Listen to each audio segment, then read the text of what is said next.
Your father had a call sign too, didn't he? Let's hear yours, Lieutenant. The war room goes silent. 40 pairs of eyes lock onto the woman standing at attention near the back wall.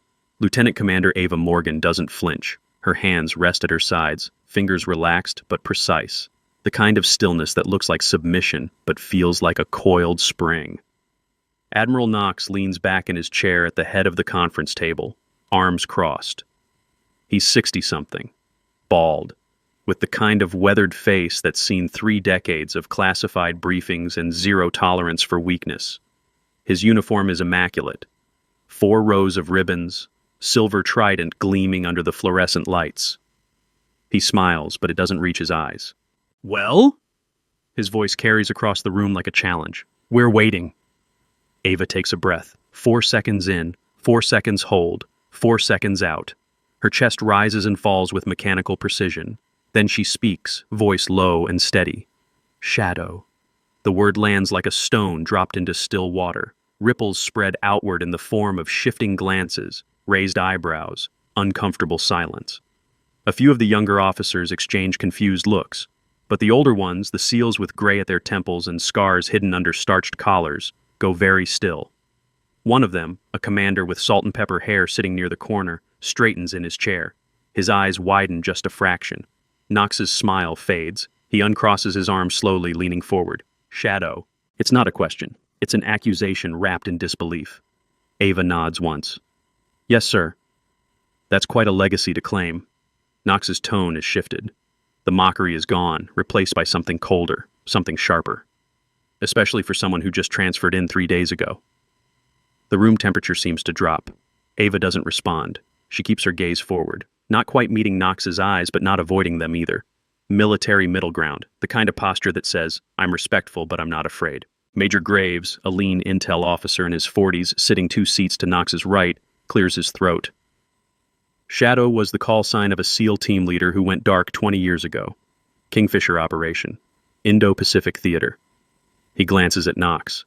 No body recovered. Case closed as missing in action. Some would say desertion, Knox adds quietly. No confirmed kills, no extraction, just static on the comms and an empty coordinates grid. Ava's jaw tightens. It's the first crack in her composure. The first hint that this conversation isn't just professional, it's personal. But she doesn't take the bait. She simply stands there, breathing in that same controlled rhythm. 444. Knox lets the silence stretch, then he waves a hand dismissively. Take your seat, Lieutenant Commander. We have actual threats to discuss. Ava moves to the empty chair near the back of the table. As she walks, her right hand brushes against the edge of her laptop bag. The motion is casual, almost absent-minded, but her fingers curl around a pen clipped to the strap with the kind of grip that belongs to someone who's held a weapon under pressure. Index finger extended along the barrel line, thumb applying counterforce, textbook tactical hold. She doesn't seem to notice. Muscle memory doesn't need conscious thought. She sits, opens her laptop. The screen glows to life, casting a faint blue light across her face. In the bottom corner, barely visible, a line of text scrolls past. Kingfisher. Declassified partial. Decryption in progress. 12%. No one else can see it. But the man in the corner, the commander with the salt and pepper hair, is watching her.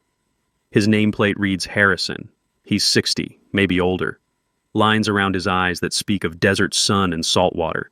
He tilts his head slightly, studying Ava's posture, the way she adjusts her watch without looking at it, the way her fingers rest on the keyboard, ready but not tense. Recognition flickers across his face. He doesn't say anything, not yet. Knox pulls up a map on the main screen at the front of the room. Indo-Pacific region. Red zones marking areas of elevated threat activity, blue zones indicating Allied naval positions. All right, let's get to work. We've got increased submarine activity near the Spratly Islands. Satellite picked up 3 unidentified vessels, likely Chinese, conducting what looks like reconnaissance. Colonel Sanders, a square-jawed logistics officer, taps his tablet. What's the assessment on intent? Are we looking at espionage or something more aggressive? Knox gestures to Ava without looking at her. Lieutenant Commander Morgan is our new intel liaison. Fresh eyes. Let's hear what the textbooks have to say. There's a ripple of low chuckles around the table. Ava doesn't react. She stands moving to the front of the room with her tablet in hand. Her steps are measured. No hurry, but no hesitation either. She taps the screen and a secondary overlay appears on the main display. Heat signatures, radio frequency patterns, shipping lane disruptions. The vessels are operating in a grid pattern, she says. Her voice is calm, clinical. Consistent with SIGINT collection, signal intelligence. They're not looking for targets, they're mapping our response times. That's textbook, Graves interrupts. He doesn't look up from his notes. We already know they run signal drills. Give me something operational. Ava pauses, just for a heartbeat. Then she zooms in on one of the red zones. The timing coincides with a lapse in our satellite coverage. 14-minute window every third rotation. They know our blind spots. The room goes quiet again.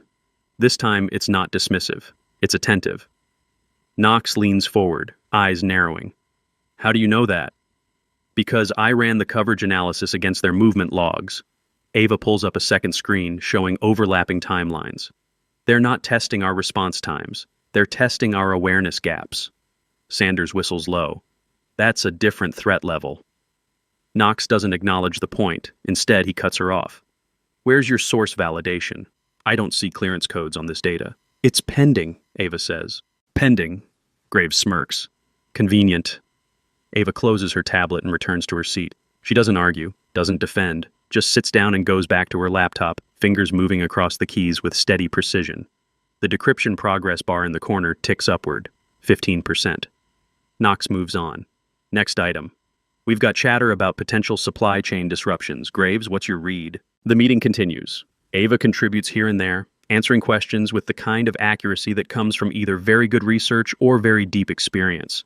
But every time she offers something that cuts too close to operational insight, Knox or Graves shuts her down. Too vague, not verified, needs more context. The pattern is clear. They're testing her, pushing her, waiting for her to crack or overreach. She does neither. She just keeps breathing in that same rhythm. 444. If you think call signs are just nicknames, you're about to see why some names carry ghosts. Hit like if you know the weight of a legacy, and subscribe to see how silence becomes the deadliest weapon. 30 minutes in, Knox shifts the conversation. Let's talk about personnel reliability. We've had some concerns about information security. Loose lips in the lower ranks. He glances around the table. I want to remind everyone that clearance isn't a right, it's a privilege, and it can be revoked if there's any question of loyalty or competence.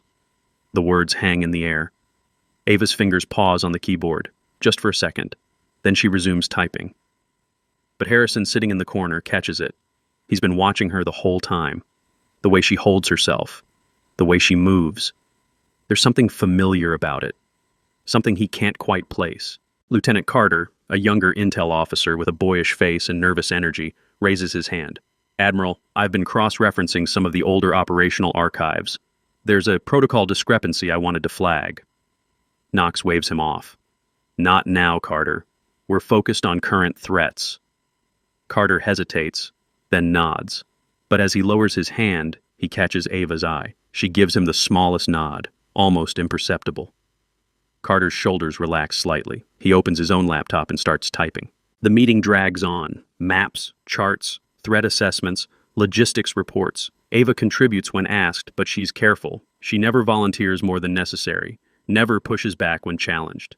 It's a masterclass in restraint, the kind of discipline that either comes from training or from bitter experience. An hour in, Knox announces a 15-minute break. Officers stand, stretching legs and refilling coffee. Ava stays seated, eyes on her screen. The decryption bar is at 23%. She opens a secondary window, typing in a series of commands that look like maintenance scripts but are actually routing protocols, rerouting data through a backup server. Harrison approaches. He doesn't sit down, just stands beside her chair, close enough that his voice won't carry. You handle yourself well. Ava looks up. Her expression is neutral. Thank you, sir. Your father. Harrison pauses, choosing his words carefully. He was a good man. Ava's eyes flicker, just for a moment, then she nods. He was.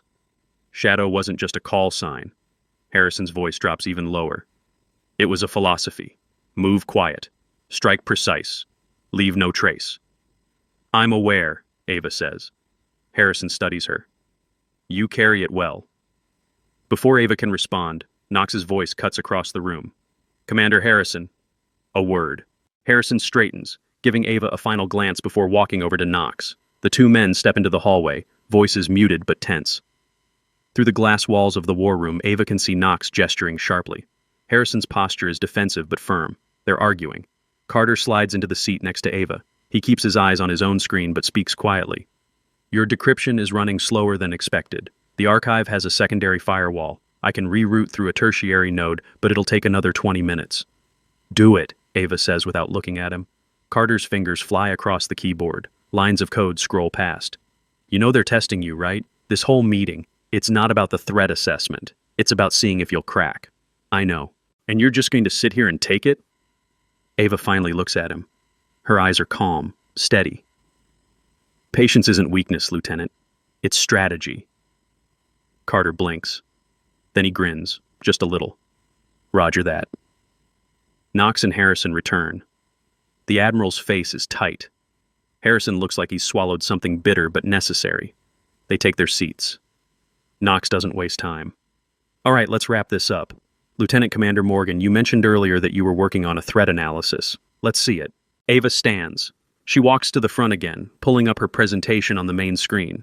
It's a detailed breakdown of naval positioning, supply chain vulnerabilities, and projected escalation scenarios. The data is solid. The analysis is sharp. But halfway through, Graves interrupts. Where did you get this? He's leaning forward now, eyes narrowed. These coordinates, this level of detail, this isn't open source. It's from the Kingfisher archives, Ava says. The room goes cold. Knox's face hardens. The Kingfisher archives are sealed. They were partially declassified last year, Ava counters. I submitted the request 3 months ago. It was approved 2 weeks before my transfer. Graves shakes his head. Even if that's true, you'd need validation codes. You'd need oversight clearance. You'd need... I have it. Ava pulls up a document on the screen. Official letterhead, clearance stamps, authorization signatures. Everything is in order. Knox stands, slowly. That file has been buried for 20 years. There's a reason it stayed buried. And there's a reason it was declassified, Ava says. Her voice is still calm, but there's an edge to it now, a sharpness that wasn't there before. Because the information is relevant. Because the patterns from Kingfisher match the patterns we're seeing now. That's speculation, Knox says. It's analysis. It's reckless. The room is silent, everyone is watching, Ava and Knox locked in a standoff that's about more than just data and clearance levels. There's history here. Weight. Ghosts that neither of them is willing to name out loud. Finally, Knox sits back down. Fine. Show us what you've got. But if this is half-baked intel, Lieutenant Commander, you'll be filing logistics reports for the rest of your career. Ava nods. She turns back to the screen and pulls up the next slide. It's a map of the South China Sea, layered with old operational data from 2005 and current satellite imagery from 2025. The overlap is striking.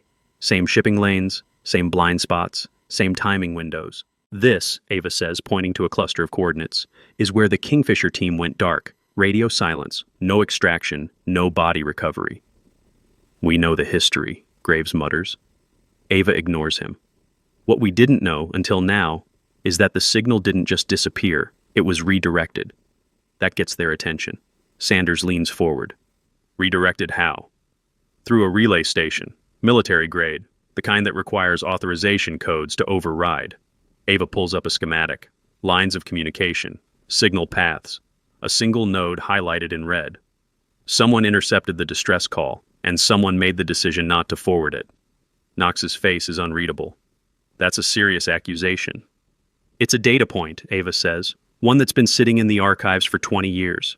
Graves stands. This is nonsense. You're trying to build a conspiracy out of incomplete records and outdated tech. Signals fail, equipment malfunctions. That's not a cover-up, that's war. Ava meets his gaze. Then explain the relay log. What relay log? Ava taps her keyboard. A new document appears on screen. Rows of timestamps, authorization codes, signal paths, and at the bottom, a single line highlighted in yellow. Override. Knox, J, Youth code, Delta 9. The room explodes. Not with noise, but with tension so thick it feels like the walls are pressing inward. Knox doesn't move, doesn't blink. He just stares at the screen, jaw set. Graves looks between Knox and Ava, confusion and alarm warring on his face. That's fabricated, Graves says, but his voice lacks conviction. It's archived, Ava says. Time-stamped, authenticated, and it's been sitting in a government server for 2 decades. Knox finally speaks. His voice is low, dangerous. You don't know what you're talking about. I know exactly what I'm talking about. Ava's voice doesn't rise, but it cuts. I know that Kingfisher was abandoned. I know that the distress signal was intercepted. And I know that someone made the call to leave those men behind. That's enough. Knox stands, slamming his hand on the table. The sound echoes like a gunshot. This meeting is over. Lieutenant Commander Morgan, you're out of line. Consider yourself under review. Ava doesn't move. Admiral, the data... I said we're done. Knox's voice is ice. He looks around the room. Everyone out, now! The officers stand, gathering tablets and files, casting uncertain glances at Ava as they file toward the door. Harrison lingers, but Knox shoots him a look that could melt steel. Harrison hesitates, then leaves. Ava is the last one standing. She closes her laptop slowly, methodically. Knox walks over, stopping inches from her. His voice drops to a whisper. Your father went dark on Kingfisher. No body, no closure. Some say he deserted. You want to drag his name through the mud over a grudge, that's your choice. But you will not drag this command down with him. Ava looks up. Her eyes are steady, unflinching. My father didn't desert. Then where is he? She doesn't answer. Just holds his gaze for a long, silent moment. Then she picks up her laptop and walks out. The hallway outside the war room is buzzing with low conversation. Officers clustered in groups, whispering. Ava walks past them without stopping. Her hands are steady. Her breathing is controlled. 4, 4, 4. But inside her mind is racing. The decryption is at 47%. Not enough. Not yet. Carter catches up to her near the stairwell. That was intense. It was necessary, Ava says. Knox looked like he wanted to throw you in the brig. He'll try. Carter glances around, making sure they're alone. The decryption is almost there. Another 15 minutes and we'll have full access to the relay logs. If there's more evidence, we'll find it. Ava nods. Keep it running. I need to make a call. She steps into an empty conference room, closing the door behind her. The room is small, windowless, lit by a single overhead panel. She pulls out her phone, a secure model with encrypted lines, and dials a number from memory. It rings twice before a voice answers. Veritas. Shadow Legacy, Ava says quietly, requesting status update. There's a pause, the sound of keys clicking. Then the voice returns. Legacy confirmed. Authorization active. You're clear to proceed. The decryption is at 47%. I need a buffer. Understood.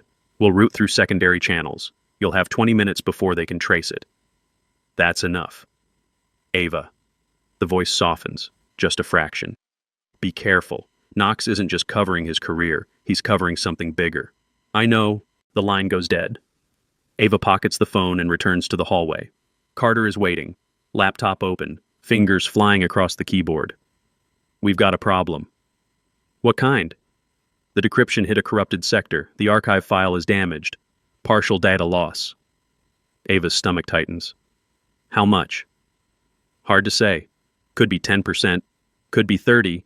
Won't know until we finish. Can you recover it? Carter hesitates. Maybe, but it's going to take time. And Knox is already suspicious. If he shuts down your access, we're done. Ava looks at the laptop screen. The progress bar is stuck at 51%. Frozen. The cursor blinks mockingly. She takes a breath. 444. Run a parallel extraction. Pull what you can from the backup servers. If the main file is corrupted, the backups might have clean copies. That'll take at least 30 minutes, and if they're monitoring the network, they'll see it. Then we make it look like routine maintenance, file integrity checks, standard protocol. Carter grins despite the tension. You're good at this. I've had practice. They head back to the war room. Most of the officers have dispersed, but a few remain, huddled around tablets and murmuring in low tones. Knox is gone. Graves is still there, along with Colonel Sanders and a handful of others. Graves looks up as Ava enters. Thought you were under review, he says. I am, Ava replies, but my clearance is still active until Admiral Knox files the formal report, which means I'm still part of this briefing. Graves narrows his eyes. You've got guts, I'll give you that. I've got a job to do. Sanders clears his throat. For what it's worth, Lieutenant Commander, that data you pulled up was solid. Whether Knox wants to admit it or not, there's a pattern there. We'd be fools to ignore it. Thank you, sir. Ava takes her seat, opens her laptop. The decryption bar is still stuck, but underneath, in a tiny sub-window, Carter's parallel extraction is running. 58%, 63, 69. The door opens. Knox strides back in, face like granite. Behind him, 2 military police officers, both armed, both stone-faced. The room goes silent. Knox stops in front of Ava. Lieutenant Commander Morgan, you're hereby relieved of duty pending investigation into unauthorized access of classified materials. You will surrender your credentials and devices immediately. Ava doesn't flinch. On what grounds, sir? On the grounds that you've accessed sealed files without proper oversight. On the grounds that you've made unsubstantiated accusations against senior leadership. On the grounds that you've violated operational security. Knox's voice is steady, controlled, but there's fury beneath it. Do you dispute any of that? Ava meets his gaze. I dispute the characterization, sir, but I don't dispute the actions. Then hand over your laptop. Ava looks down at the screen. The extraction bar is at 73%. So close, but not close enough. She closes the laptop slowly. I need to save my work first. Protocol requires— I don't care about protocol right now, Knox interrupts. I care about security. Hand it over. 30 seconds to prove 20 years of silence wasn't weakness. Drop a comment. Would you bet everything on corrupted data? Ava's fingers hover over the keyboard. Her mind races. She can feel the entire room watching, waiting. Carter is frozen 2 seats over, eyes wide. Harrison has reappeared in the doorway, arms crossed, expression unreadable. The extraction bar ticks upward. 79%, 85, 91. Lieutenant Commander, Knox's voice drops to a lethal whisper. You have 30 seconds. Then I'm having these officers confiscate that device by force. Ava's heart pounds. Not from fear, from calculation. She's run every scenario, every angle. This is the moment, the hinge point. She can comply, hand over the laptop and lose everything. Or she can hold her ground and risk it all on a file that might be corrupted, incomplete, or worthless. 4, 4, 4. Breathe in, breathe hold, breathe out. 20 seconds. Carter shifts in his seat. His fingers dance across his own keyboard, hidden from Knox's view. The extraction is being rerouted, pushed through a secondary server, faster, harder. 15 seconds. 97%, 99, 10 seconds. Knox reaches for the laptop. His hand moves toward the lid. Ava's hand shoots out, not aggressive, just fast, pressing the space bar. The screen flares to life. The extraction completes. 100%. A single line of text appears. Decryption successful. Files ready. Knox freezes. His eyes flick to the screen. He sees the text, sees the file names, sees the access codes. 5 seconds. Ava hits enter. The files begin uploading, not to her laptop, to the main server. The one everyone in the briefing room can access. The one that logs every action, every timestamp, every byte. Knox's face goes white, then red. What did you just do? Ava looks up. Her voice is calm, clear. I saved my work, sir, as protocol requires. The room erupts. Officers grab their tablets, pulling up the shared server. File names start populating. Kingfisher, full relay log.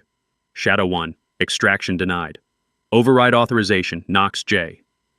Graves stares at his screen, mouth open. Sanders swears under his breath. Harrison steps fully into the room, eyes locked on Ava with something that looks like awe. Knox reaches for the server control panel. Shut it down. Shut it all down. But Carter is faster.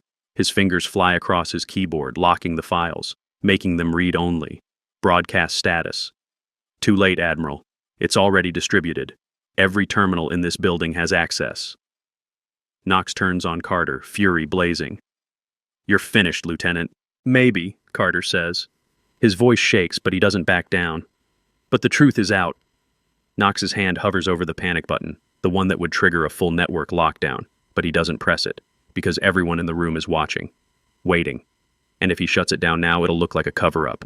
It'll confirm everything Ava just implied. He's trapped, and he knows it. Ava closes her laptop, stands.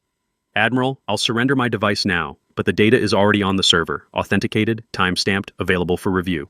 Knox doesn't move. His jaw works. His hands clench into fists. For a moment, it looks like he might explode, might lash out. But then he takes a breath, reins it in. When he speaks, his voice is ice. This isn't over, Lieutenant Commander. No, sir, Ava says quietly. It's just beginning. The military police step forward. One of them reaches for Ava's laptop. She hands it over without resistance. They check her pockets, her bag, her phone. Standard procedure. She cooperates fully. Doesn't argue. Doesn't resist. As they escort her toward the door, Harrison steps into her path. The MPs pause. Harrison looks at Ava, then at Knox. Admiral, I'd like to request permission to review the files. Denied, Knox snaps. With all due respect, sir, if these files are authenticated, we have an obligation to investigate. You have an obligation to follow orders, Commander. Harrison doesn't back down. And my orders are to ensure operational integrity. If there's evidence of a compromised mission, I need to see it. Knox glares, but he's outnumbered now. Sanders is nodding. Graves looks uncertain but doesn't object. The other officers are murmuring. The tide is turning. Fine, Knox says through clenched teeth. Review the files, but this stays internal. No external reports until I authorize it. Understood, sir. The MPs lead Ava out. As the door closes behind her, she catches one last glimpse of the war room. Harrison is already pulling up the files. Carter is helping him navigate the interface. Knox is standing alone at the head of the table, staring at the screen with an expression that's part fury, part fear. Ava allows herself the smallest smile. Not triumph, not satisfaction, just recognition. The first domino has fallen. The rest will follow. She just has to stay alive long enough to see it. The holding room is small. Concrete walls, steel table, 2 chairs bolted to the floor. Ava sits in one, hands resting flat on the surface. The MPs left her here 40 minutes ago. No phone, no laptop, no communication. Just silence and the hum of fluorescent lights overhead. She doesn't fidget, doesn't pace, just sits, breathing. 444. Her mind runs through contingencies. Carter has the files, Harrison is reviewing them, the data is distributed. Even if Knox tries to bury it now, too many people have seen it. The genie is out of the bottle, but there's a difference between seeing evidence and believing it. Knox has 30 years of credibility. Ava has 3 days and a call sign that half the room thinks she stole from a ghost. The door opens. Harrison steps in, alone. He closes it behind him and stands there for a moment, studying her. Then he pulls out the other chair and sits down. They're going to crucify you, he says quietly. I know. Knox is calling in favors. Graves is drafting a formal complaint. By tomorrow morning, you'll be facing charges for unauthorized access, insubordination, and compromising classified operations. Ava nods. Expected. Harrison leans back. So why'd you do it? Because it's the truth. The truth gets people killed, Lieutenant Commander, especially when it's inconvenient for admirals. Ava meets his eyes. Then I guess I'm inconvenient. Harrison almost smiles. Almost. I reviewed the files, the relay logs, the override codes, the timestamps. He pauses. It's all there. Knox intercepted the distress signal. He had the authority to forward it to extraction teams. He chose not to. And I don't know why. Harrison's voice drops. That's what bothers me. Knox is a lot of things, arrogant, political, but he's not a coward. He wouldn't abandon men without a reason. Maybe the reason was more important than the men. Harrison's jaw tightens. Your father was one of those men. I'm aware. Shadow 1 was leading a black ops sweep. Kingfisher wasn't just reconnaissance, it was an extraction, high-value target. Someone Knox's superiors wanted very badly. Harrison leans forward. If Knox pulled the plug, it's because someone higher up told him to, or because the mission went sideways in a way that couldn't go public. Ava's expression doesn't change, but her fingers curl slightly against the table.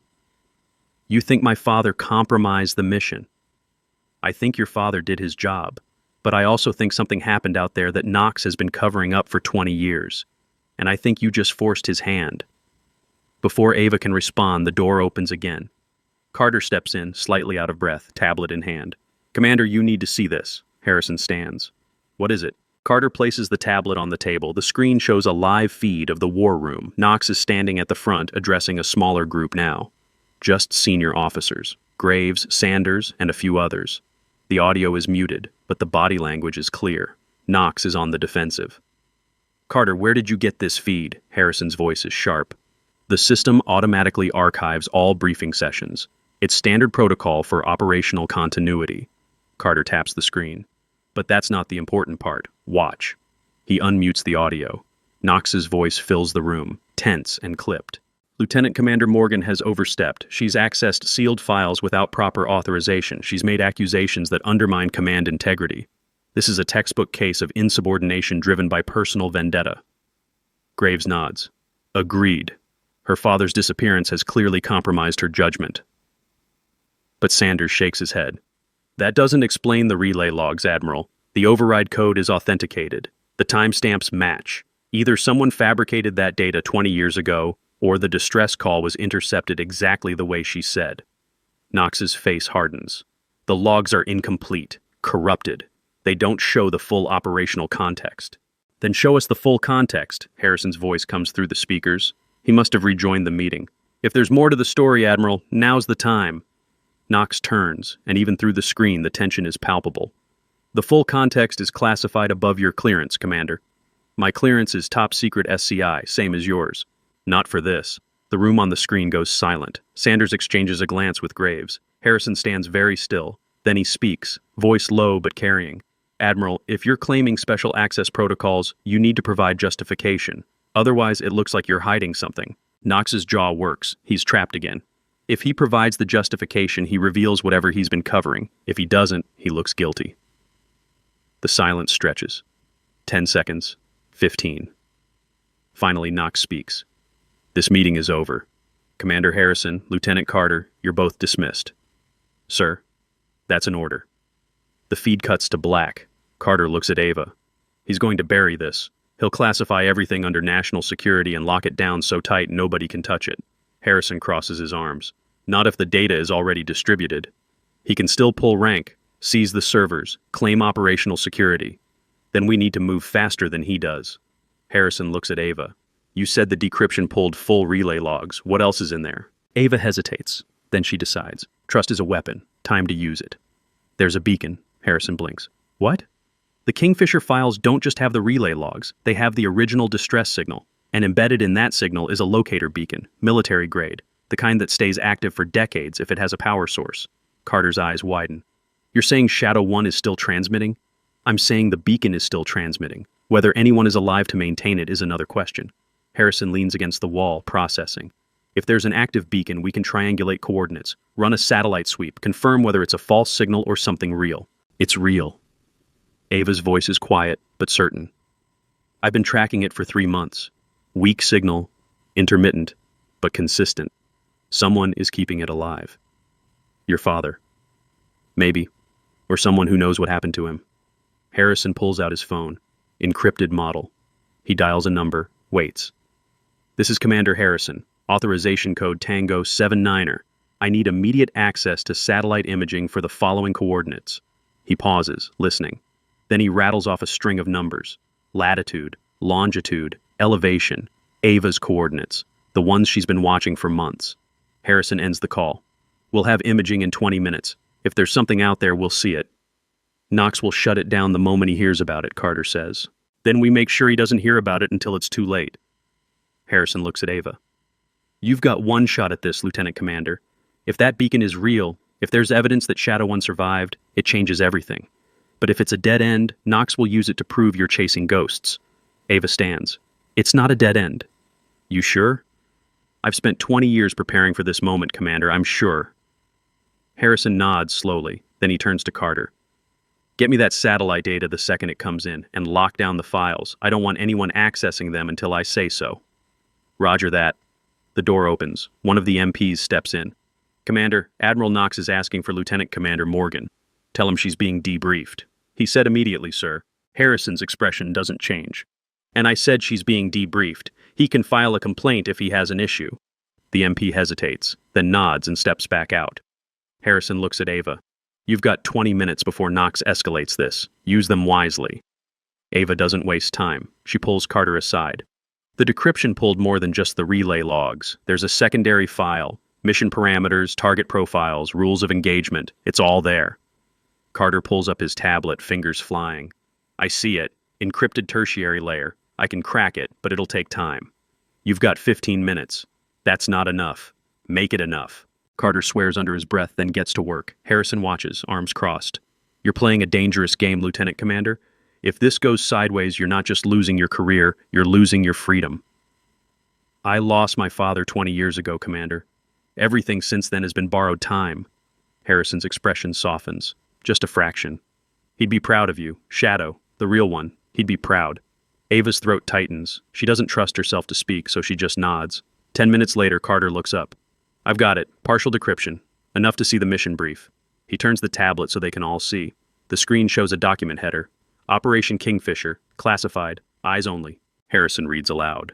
Primary objective. Extract asset codenamed Nightingale. Secondary objective. Secure intelligence package related to regional supply chain disruptions. Tertiary objective. Eliminate hostile presence without detection. Standard black ops, Carter mutters. Not standard, Ava says, pointing to a line near the bottom. Look at the authorization chain. Harrison squints. Then his face goes pale. That's not SEAL Command. That's not even Navy. That's agency, Ava finishes. Kingfisher was a joint op, CIA and SEAL team, which means Knox wasn't just following orders. He was caught between two chains of command, and when the mission went sideways, someone had to take the fall. Shadow 1, Harrison says quietly. Shadow 1, Ava confirms. Knox pulled the extraction because the agency told him to, because whatever happened out there was more important than 6 men. Carter scrolls down. There's more. Post-mission analysis, filed 6 months after Kingfisher went dark. He reads silently for a moment, then looks up. It says the intelligence package was compromised. Hostile forces intercepted the team before extraction. Shadow 1 made the call to scatter. Last confirmed transmission was a distress signal requesting immediate evac. Signal was acknowledged but not acted upon. By Knox, Harrison says. By Knox, Carter confirms. The door slams open. Knox strides in, flanked by 2 more MPs. His face is thunderous. Commander Harrison, you're out of line. Lieutenant Commander Morgan is under arrest. She's to be confined to quarters pending formal charges. Harrison doesn't move. On what authority, Admiral? On my authority. Your authority is compromised, sir. The evidence suggests you were directly involved in the events surrounding Operation Kingfisher. Until an independent review is conducted, you have a conflict of interest. Knox takes a step forward. Are you questioning my command, Commander? I'm questioning your judgment, sir. There's a difference. For a moment, it looks like Knox might lose control. His hands clench, his jaw tightens. But then he takes a breath, reins it in. When he speaks, his voice is ice. You're relieved, Commander. Effective immediately. Report to the adjutant for reassignment. You can't do that. I just did. Before Harrison can respond, Carter's tablet chimes. He glances down, then his eyes widen. Satellite imagery is in? Everyone freezes. Knox turns slowly. What satellite imagery? Carter doesn't answer. He just taps the screen, pulling up the feed. The main display in the holding room flickers to life, showing a high-resolution image of dense jungle terrain. Mountains. Rivers. And in the center, barely visible through the canopy, a small clearing. In the clearing, a structure. Makeshift.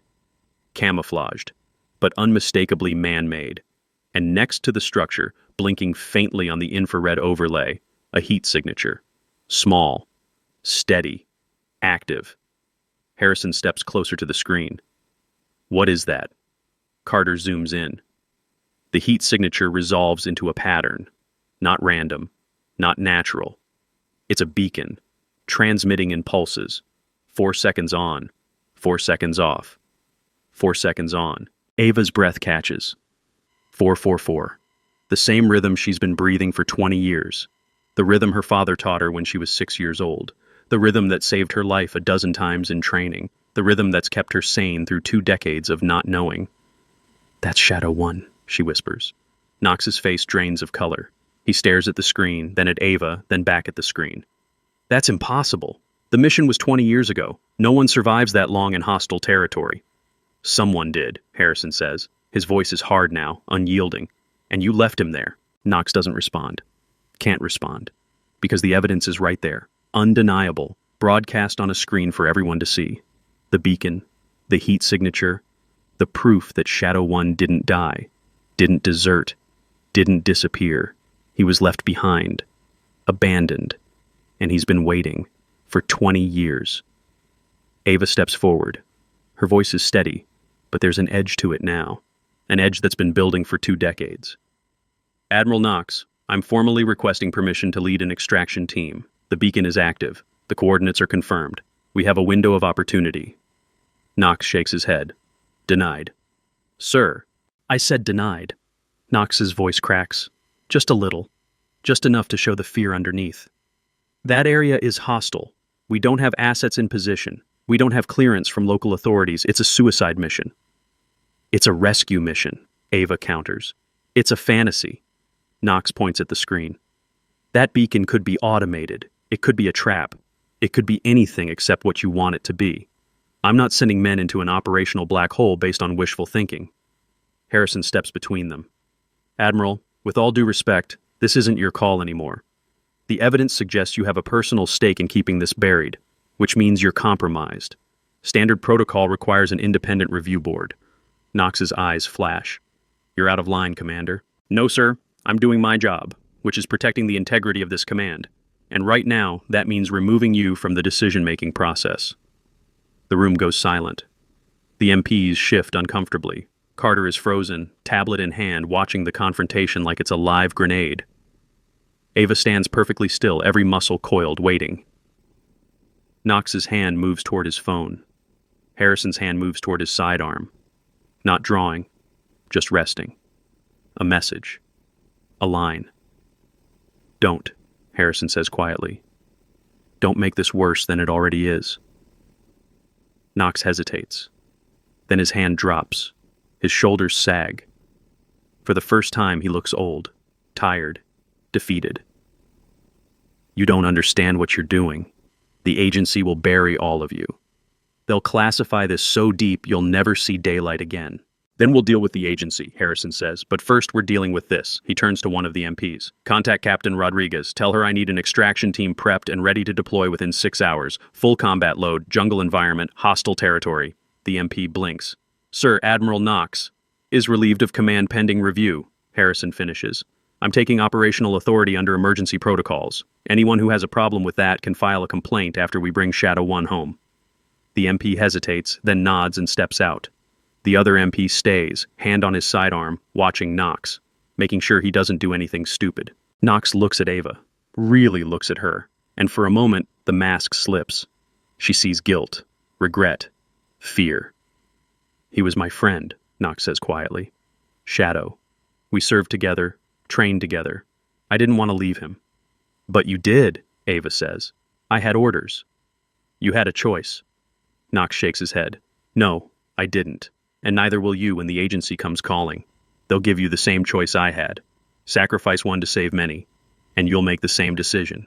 I'm not you, Ava says. Knox almost smiles. Not yet. He turns and walks out, shoulders bent, flanked by the remaining MP. The door closes behind him with a soft click. The room exhales. Carter slumps into a chair. Harrison runs a hand over his face. Ava stands at the screen, staring at the beacon. The blinking heat signature. The proof that her father is out there, alive, waiting. 20 years of waiting. One beacon. One truth. Share this if you believe some missions never end, and hit subscribe for the extraction you won't see coming. Harrison moves beside her. You understand what this means, right? If we go in, the agency will push back, hard. They'll classify everything. They'll disavow the mission. If something goes wrong, we're on our own. I know. And you still want to do this? Ava turns to him. Her eyes are clear, determined. Commander, I've been preparing for this my entire life. I didn't join the Navy to file reports. I didn't train with the agency to sit in briefing rooms. I did it for this. For him. Harrison studies her. Then he nods. All right. But we do this smart. We don't go in blind. We get intel. We plan the route. We prep for every contingency. And we bring enough firepower to level a small country if we have to. Agreed. Carter stands. I'll start pulling satellite images. Map the terrain. Identify entry and exit points. We'll need transport. Probably a helo insertion. Low altitude. Fast approach. And we'll need authorization, Harrison adds. Even with Knox out of the picture, someone higher up the chain needs to sign off. Otherwise, we're running an unauthorized op on foreign soil. Ava pulls out a business card from her pocket. It's plain. White. No name. Just a phone number and a single word. Veritas. I've got authorization, she says. Harrison takes the card. What is this? Legacy Operator Program. CIA runs it. Kids of agents or operators who went dark. Were trained from a young age. Given access, given resources, and given one mission. Finish what our parents started. Your agency? Carter sounds shocked. I'm Navy, Ava corrects. But I'm also Legacy, which means I have clearance, I have support, and I have authorization to pursue this. Harrison hands the card back. Then let's make the call. Ava dials the number. It rings once, twice. Then a voice answers. Veritas. Shadow Legacy, Ava says. Requesting immediate extraction authorization for Operation Kingfisher follow-up. Beacon confirmed active. Coordinates locked. Team standing by. There's a pause. The sound of typing. Then the voice returns. Authorization granted. You're cleared for full operational support. Transport, logistics, and tactical backup are en route. ETA 6 hours. Understood. Ava. The voice softens. Your father was one of the best. Bring him home. I will. The line goes dead. Ava pockets the phone and looks at Harrison. We're cleared. 6 hours. Harrison nods. Then we've got work to do. The next 5 hours are a blur. Briefings, gear checks, route planning, satellite sweeps. Harrison pulls together a team. 8 operators. All volunteers. All with combat experience in jungle environments. Carter handles the tech side. Drones, comms, backup servers. Everything they'll need to stay connected and covered. Ava spends the time in the armory, going through her gear with meticulous precision. Plate carrier, magazines, medical kit, knife, sidearm, rifle, every piece checked and rechecked. She's done this 1,000 times in training, but this time, it's real. Harrison appears in the doorway. You ready? Ava looks up. As I'll ever be. Good, because we've got a problem. What kind? The kind where Admiral Knox made a phone call before we locked him down. And now we've got agency oversight breathing down our necks. They're sending a liaison to, quote, supervise, unquote, the operation. Ava's jaw tightens. Who? Someone named Callahan. He'll be on the transport. We don't get a say. Callahan? Ava knows the name, knows the reputation. CIA field officer, 20 years of black ops, ruthless, efficient, and loyal to the agency above all else. He's going to try to shut this down. Probably. But he can't stop us once we're in the air. And by the time we land, we'll have eyes on the target. He can complain all he wants. We're not leaving without Shadow 1. Ava nods. Then let's move. The transport is a Black Hawk, unmarked, civilian registration, but the crew is military through and through. They lift off at 0300 hours, blades cutting through the pre-dawn darkness. Ava sits near the door, rifle across her lap, watching the city lights fade into blackness below. Callahan sits across from her. Mid-50s, gray at the temples, dressed in contractor casual, jeans, tactical shirt, no insignia. He's been silent for the first 20 minutes of the flight. Now he leans forward. You know this is a mistake, right? Ava doesn't look at him. I know it's necessary. Necessary for who? For you? For your closure? Or for the 6 men who might die trying to rescue a ghost? He's not a ghost. You don't know that. I know the beacon is active. I know the heat signature is consistent with human presence. I know my father didn't desert.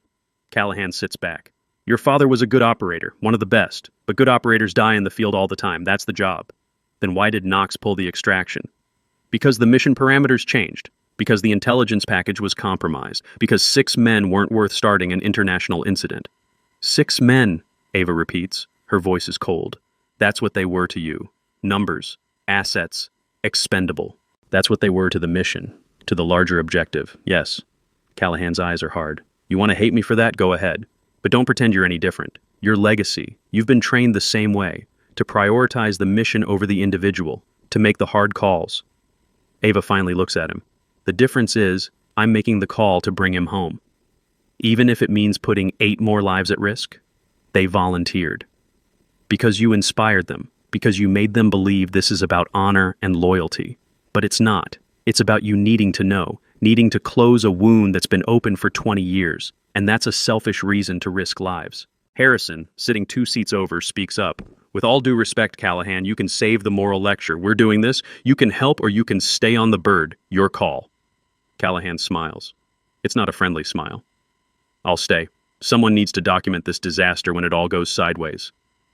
The flight continues in silence. 2 hours later, they cross into international airspace. The jungle below is a dark, endless sea of green. No lights, no roads. Just wilderness. The pilot's voice crackles over the comms. 5 minutes to drop zone. Conditions are clear. No hostile radar. But once we're on the ground, we're ghosts. No backup. No support. You call for extract, we'll come. But don't expect cavalry. Understood, Harrison says. The Black Hawk descends. Fast, low, skimming the treetops. Ava checks her rifle one last time. Chamber clear. Safety on. Magazine seated. She glances at the team. They're ready. Focused. Professional. The helo touches down in a clearing. Barely. The skids sink into soft earth, rotors still spinning. Go, go, go, the crew chief yells.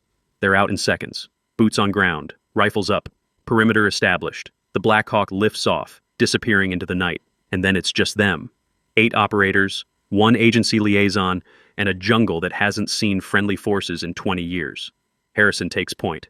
Ava moves up beside him. Carter is on comms, tablet strapped to his chest, tracking the beacon signal.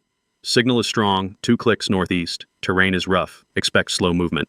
They move. Silent, efficient, every step calculated. The jungle is alive with sound. Insects, birds, distant howls, but no human noise, no engines, no voices, just nature. And somewhere in that nature, a beacon. And maybe, just maybe, a man who's been waiting 2 decades for someone to come. They reach the coordinates 90 minutes later. The structure is exactly where the satellite showed it. Camouflaged, hidden, but unmistakably deliberate. Walls made of woven branches and mud. Roof of layered leaves. A door, crude but functional. And outside the door, sitting on a fallen log, a man. He's thin, weathered, beard gone gray, clothes patched and repatched 100 times. But his posture is straight, alert. He's holding something. A small device. The beacon. He looks up as they approach. His eyes are sharp, clear, alive. Harrison raises a hand. Shadow 1? The man stands slowly. He looks at Harrison, at the team, at Ava. His gaze lingers on her. And then, very quietly, he speaks. Took you long enough. Ava's knees nearly buckle.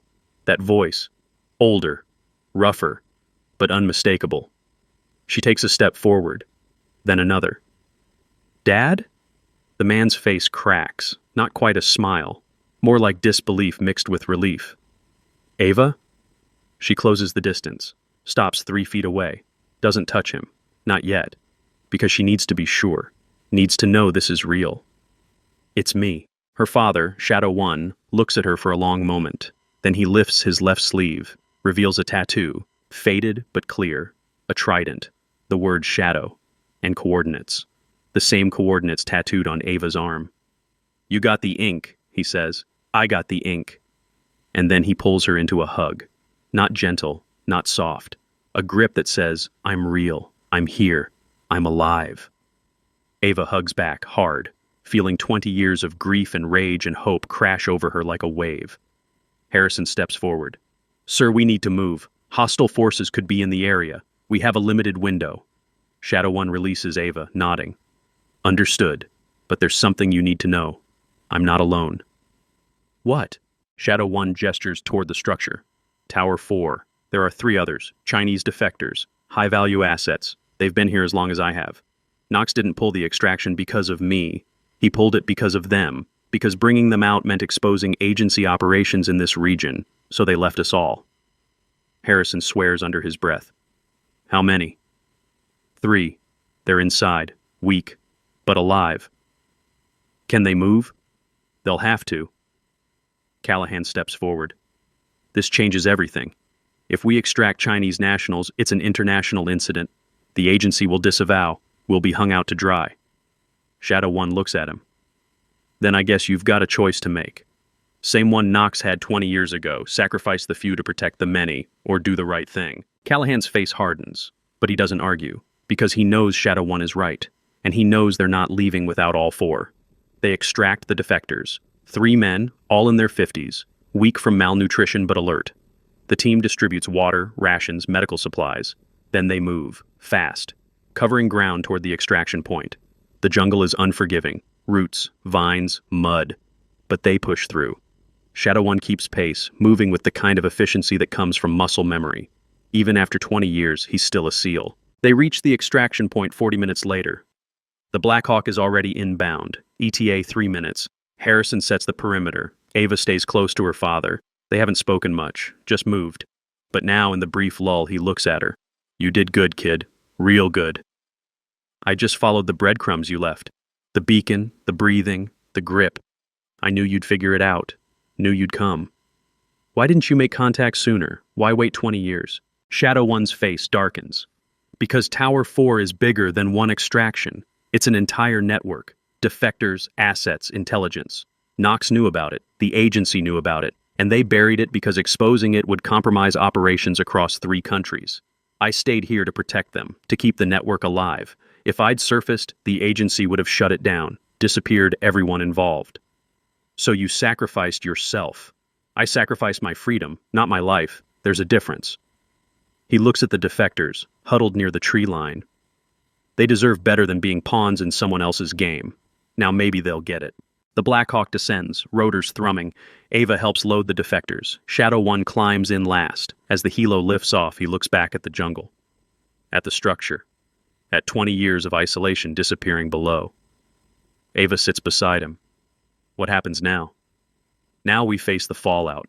Knox, the agency, the Joint Chiefs. They'll all want their pound of flesh.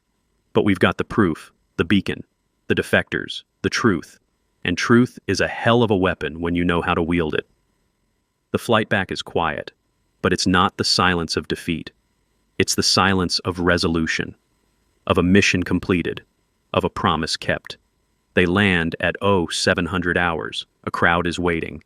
MPs, officers, medical teams, and standing at the front, face pale but composed, Admiral Knox. He watches as Shadow One climbs out of the helo, watches as Ava stands beside him.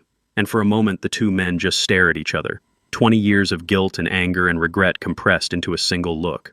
Finally, Knox speaks. I'm sorry. Shadow One nods. I know. Knox is led away by MPs. Formal charges pending. The defectors are taken to medical. Ava stays with her father as he's checked by the medics. Clean bill of health, all things considered. Dehydration, malnutrition, but no major injuries, no permanent damage, just time. Stolen, but survived. Harrison approaches. The agency is already spinning this, calling it a rogue op, threatening sanctions, but Captain Rodriguez is backing us. And with the defectors' testimony, they can't bury it, not completely. Shadow One looks at him. They'll try. Let them. Ava's voice is steady. We've got the truth, and the truth doesn't stay buried forever. 3 days later, the formal inquiry begins. Knox is charged with dereliction of duty, obstruction of justice, and unauthorized mission termination. The agency pushes back, but the evidence is overwhelming. The relay logs, the beacon, the defectors, Shadow One's testimony. Knox is stripped of rank, pension revoked, legacy destroyed. The Kingfisher files are declassified. 12 other missions are reopened. Families of the missing get answers, not always the answers they want, but answers. Ava is cleared of all charges, commended for operational integrity, offered a promotion, she declines, takes a position training new legacy operators instead, teaching them what she learned. That silence isn't weakness, that patience is a weapon, that sometimes the mission isn't about glory, it's about bringing people home. Shadow One retires officially, receives his back pay, his medals, his honors. He moves to a small house near the coast, spends his days fishing and writing. A memoir, not for publication, just for Ava. So she knows the full story. So the truth lives on. One evening, 3 months after the extraction, Ava visits. They sit on the porch, watching the sun set over the water. Shadow One hands her a coin. Challenge coin. New design. A trident. The word shadow. And underneath, legacy. They're minting these now, he says. For the program. For kids like you, who finish what we started. Ava turns the coin over in her hand. It's a heavy legacy. It is, but you carried it well. They sit in silence for a while. Then Ava's phone chimes. Encrypted message. She reads it. Her face goes still. What is it? Shadow One asks. Ava looks at him. Tower 4 isn't finished. There's another network. Deeper. Darker. Someone is asking for extraction. Codename, Raven. Shadow One leans back. You going to answer?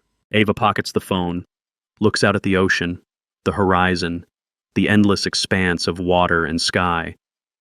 And she thinks about Knox, about choices, about missions that never really end. Not tonight, she says quietly. Tonight, we rest. Shadow One nods. And tomorrow? Ava stands, pockets the coin, looks at her father with eyes that are clear, calm, and absolutely certain. Tomorrow, we hunt. But she doesn't leave. Not yet. She sits back down, and Shadow 1 watches her with the kind of patience that comes from 2 decades of waiting. The sun dips lower, painting the water in shades of amber and copper. "The message," Ava says quietly. "It's not just coordinates. There's a photo attached." She pulls out her phone, hesitates, then turns the screen toward him. The image is grainy, low resolution, taken from a distance. It shows a compound, high walls, guard towers, and in the foreground, barely visible, a figure, young, maybe mid-20s, standing at a window. "Raven," Shadow 1 says. It's not a question. The metadata says the photo was taken 3 days ago, Eastern Europe, former Soviet territory. The compound is off-grid, no official records, no satellite coverage until now. Shadow 1 zooms in on the figure. CIA asset? Legacy, Ava corrects. Second generation. Parents went dark in 2010. Same pattern as Kingfisher. Mission compromised. Extraction denied. Asset left behind. And now someone is asking you to finish it. Not asking. Ordering. Ava's jaw tightens. The agency wants this kept quiet. They're calling it a recovery operation. But if Raven has been compromised for 15 years, this isn't recovery. It's cleanup. Shadow 1 hands the phone back. You think they want you to silence Raven, not save them. I think they want the problem to disappear, one way or another. The silence stretches. A gull cries overhead, waves lap against the shore. Shadow 1 leans forward, elbows on his knees, hands clasped. When I was out there alone, I had a lot of time to think. About the missions, about the choices, about what we tell ourselves to justify leaving people behind.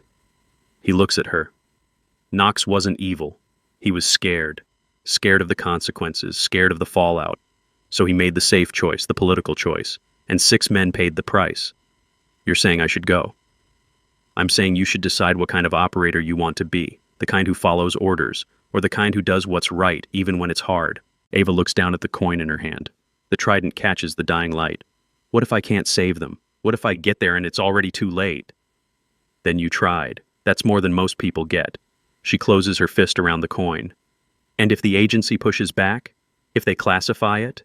If they bury me the way they buried you? Shadow 1 smiles. It's a tired smile, but there's pride in it. Then you've got 20 years of practice being patient.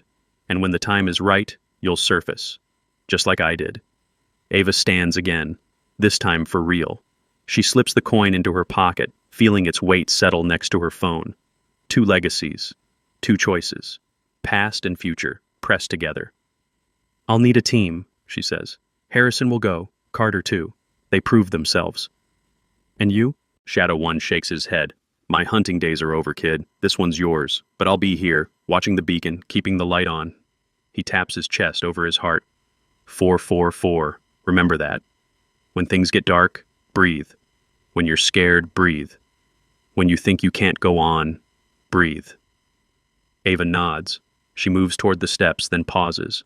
Looks back. Dad, thank you. For waiting. For leaving the breadcrumbs. For believing I'd come. Always knew you would. His voice cracks, just slightly. Your shadow legacy. And that means something.